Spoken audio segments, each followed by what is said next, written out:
so yes, quite big. His projects have looked at issues of social justice, violence, ethics, confluence, historiography, and social work. He comes to this work over a decade of experience within the mental health field in areas of assertive community treatment, community-based early intervention, supportive housing, crisis respite, and governance setting. Ameil is also the author of Deportation, the Confluence of Violence Within Forensic Mental Health and the Immigration Systems, published by Palgrave Macmillan. So it was also launched quite recently, and I'd recommend that you all read this. And it's a historiographical post-colonial analysis of the practice of deportation in Canada for those identified as undesirable. So this is Dr. Ameil Joseph.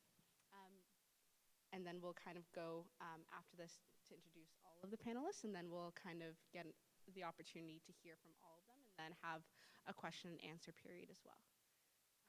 So the next panelist we have is Chris Roberts, who's the Director of Hospitality Services. He has 37 years of experience in the food service industry.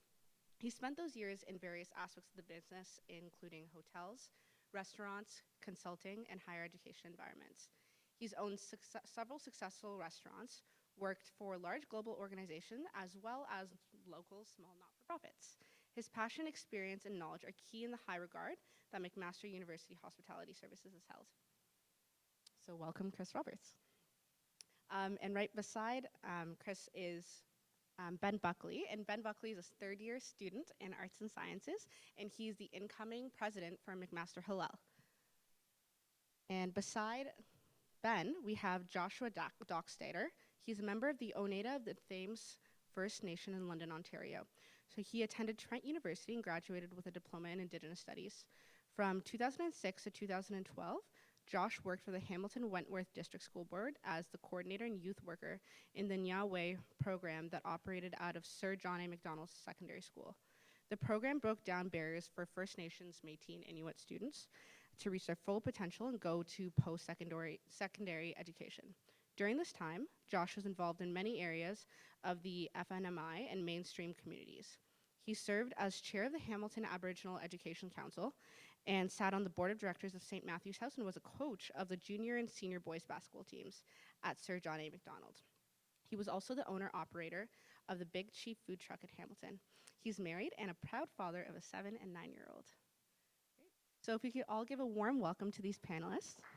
Great. Great. All right, so we're going to start off by just having each of the panelists give a short talk about their experiences and how that relates and ties in and intersects with the concept of food justice.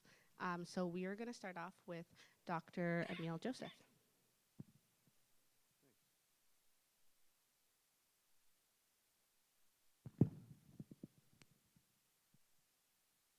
Hi, folks. Can everybody hear me?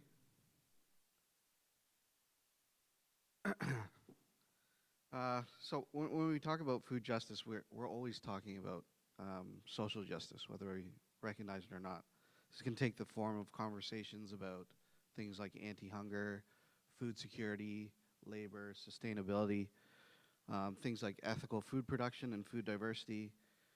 We also talk about sometimes things like Indigenous social relations as well as systems of exclusion and racism related to food and food availability. Since food is central to life and life is political, food is then also political. For example, we know that economically and racialized, marginalized groups are overexposed to environmental burdens structurally. What I mean by this is that spaces are arranged to privilege certain groups over others, and this has and historically does presently overburden marginalized groups. So the closer to schools one is, the higher the property taxes, the closer to a subway system you are, the more expensive is your rent and housing and so forth, right? Gentrification works by remodeling spaces to drive up costs and to drive, some describe this analysis as to drive undesirable people out. This affects people's access to food. It also exposes people to pollution, over-policing, these kinds of things.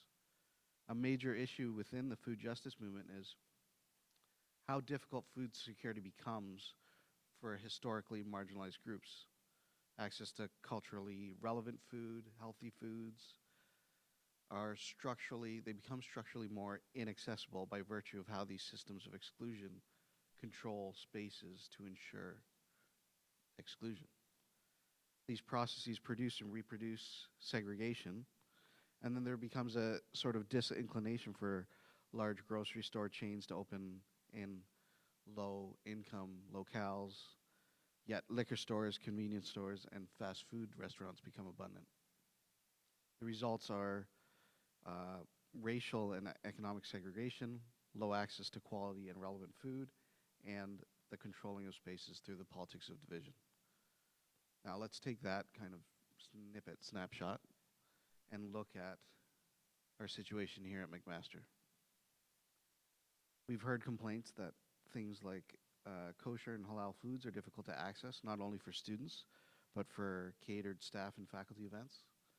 Food services requests often take multiple days in advance. You have to provide multiple days in advance notice to get these items, which is a barrier. I don't know what I'm going to have for dinner tonight. Food diversity is lacking. There's limited and sparse Asian and West Indian options. Bridges has vegetarian and vegan options, but aside from the samosa and the spring roll, it's mostly Western fare. Ethnic foods are often sold in segregated spaces like East Meets West, or in the basement, such as Taro, which is outside of hospitality services. But some of these items are often highly priced and only carry exoticized, rich, and often unhealthy dishes that appeal to a white audience. Butter chicken. How often can you eat butter chicken? Every day. It's probably not good for you.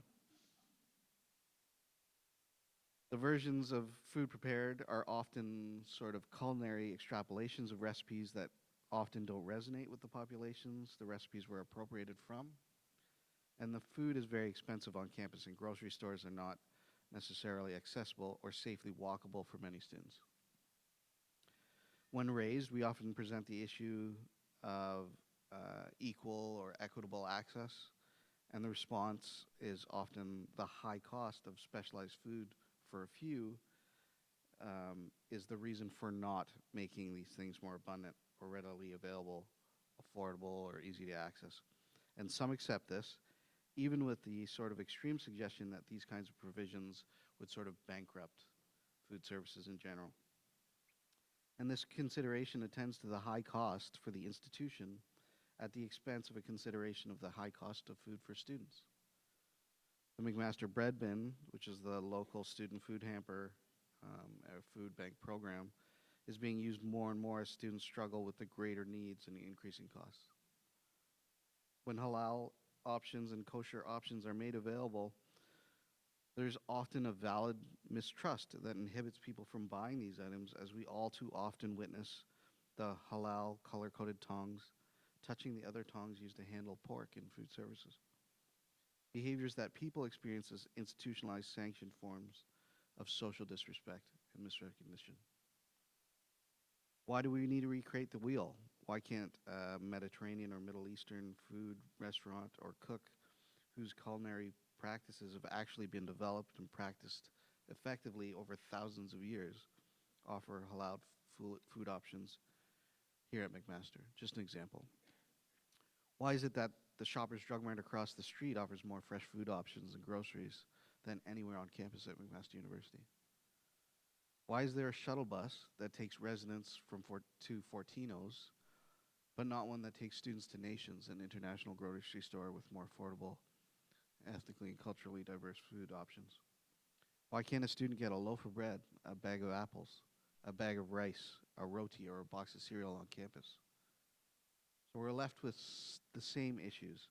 Certainly already marginalized minority groups are faced with a situation where they have lesser access to foods they require and often have to spend more time and resources in order to have the same abundance of available food sources. And ethnically and spiritually or religiously observant foods are segregated to specialized and sparse locations at the university. And the high cost of food, which is the way we understand basic food security on campus is generally becomes something that's silenced.